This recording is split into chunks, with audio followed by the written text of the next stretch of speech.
That's not true.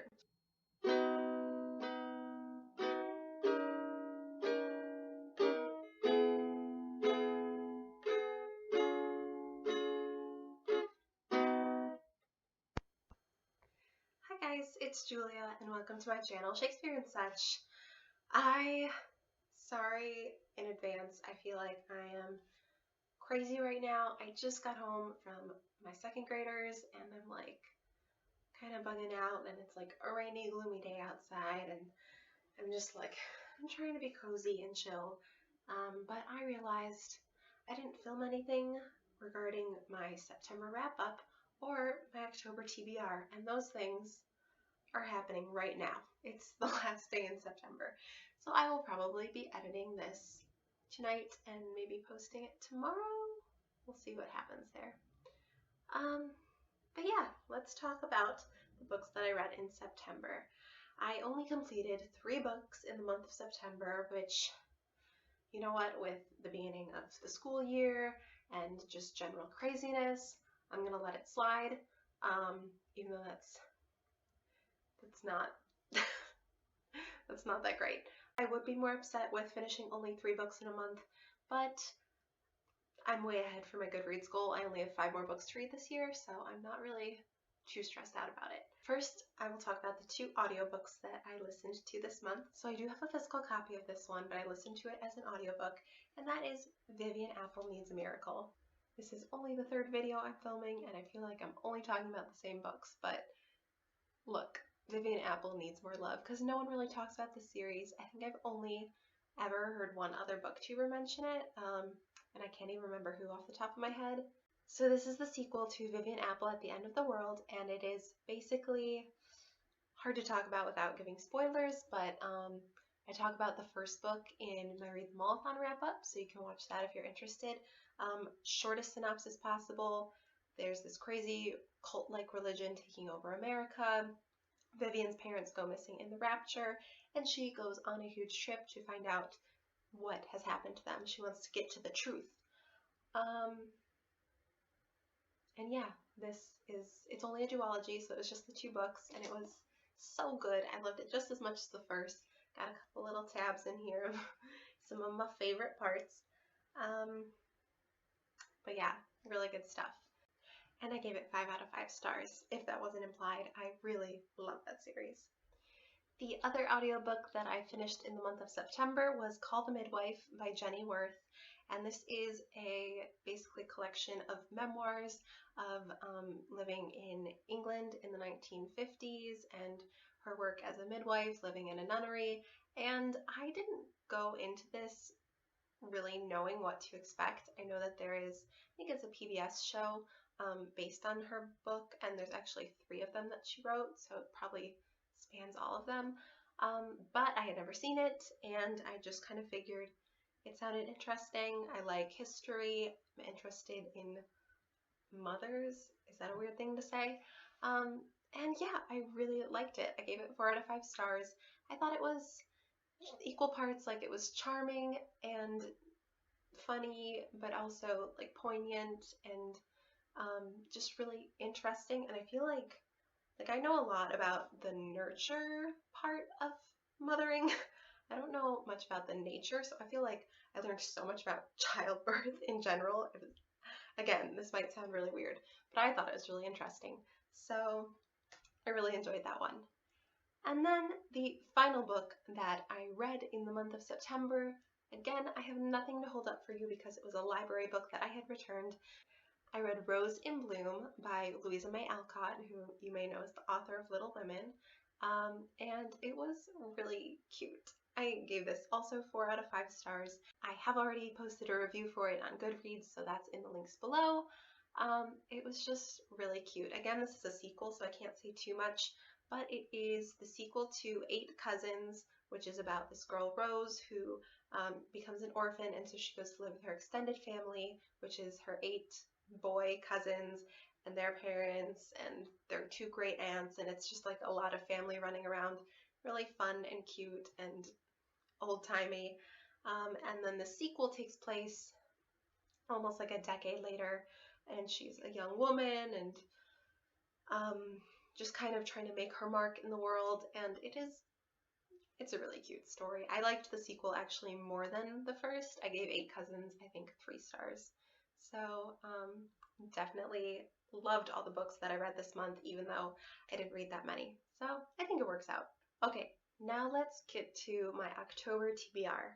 I thought I pretty much had my TBR kind of for the rest of the year pretty much set, because I've just been reading in the order of my TBR shelf for most of this year.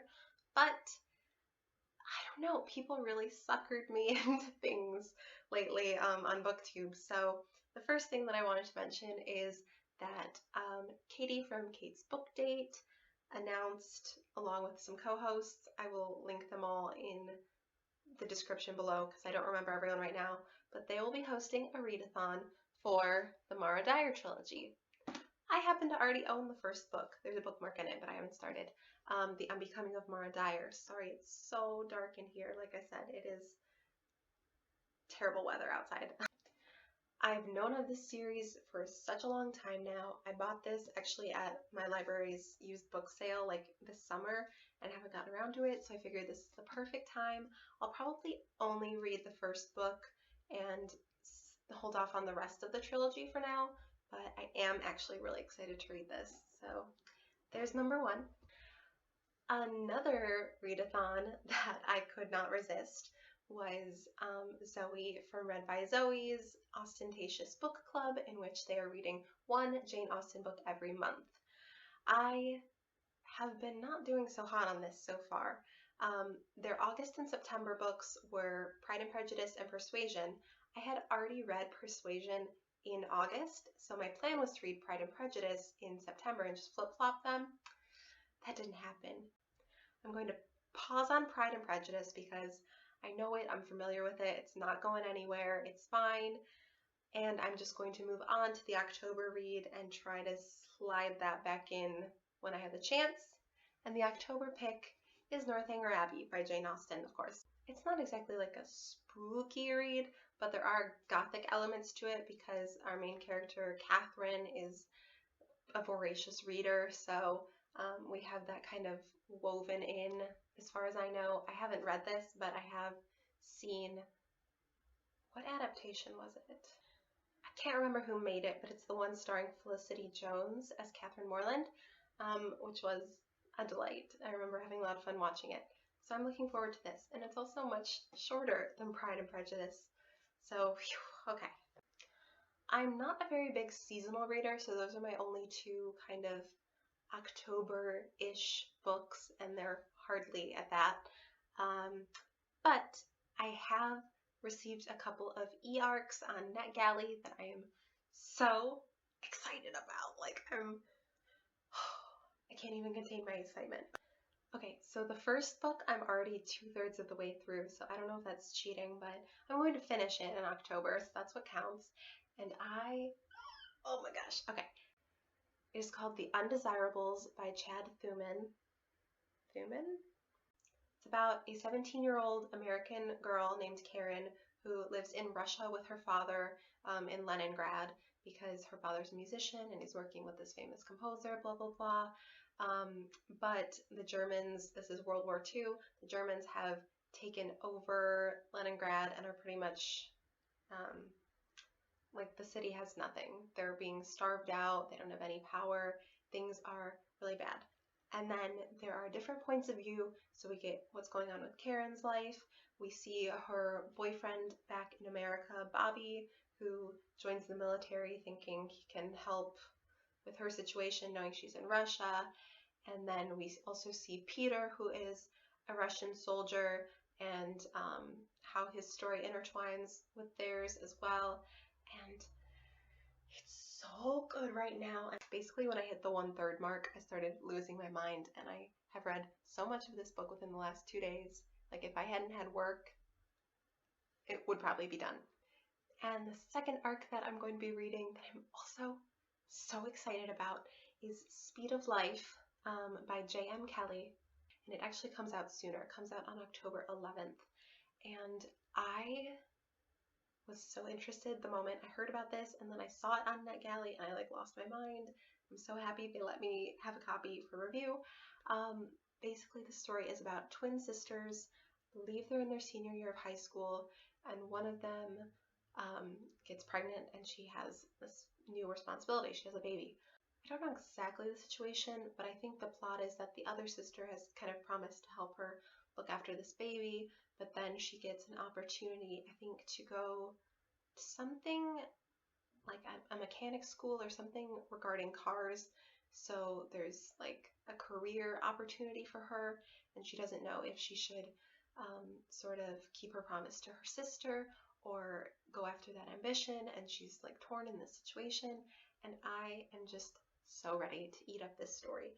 I love sisters and sibling dynamics. I love reading about parenting and babies. Call the midwife, right? And I think it just sounds really good, and I am super excited to give that a go. Okay, that is everything for my September wrap-up and my October TBR. I hope that I can finish all these books. 4 books in a month. Let's do it. And yeah, thank you guys for watching, and you'll see more of me soon. Bye! Oh, and I do really quickly want to mention that if I miraculously finish all those books, I'm going to be going back to A Tree Grows in Brooklyn. I have not finished this, even though I started it in September, and I am really liking it. I just am prioritizing these right now because of the readathons and release dates, but I will come back to this soon.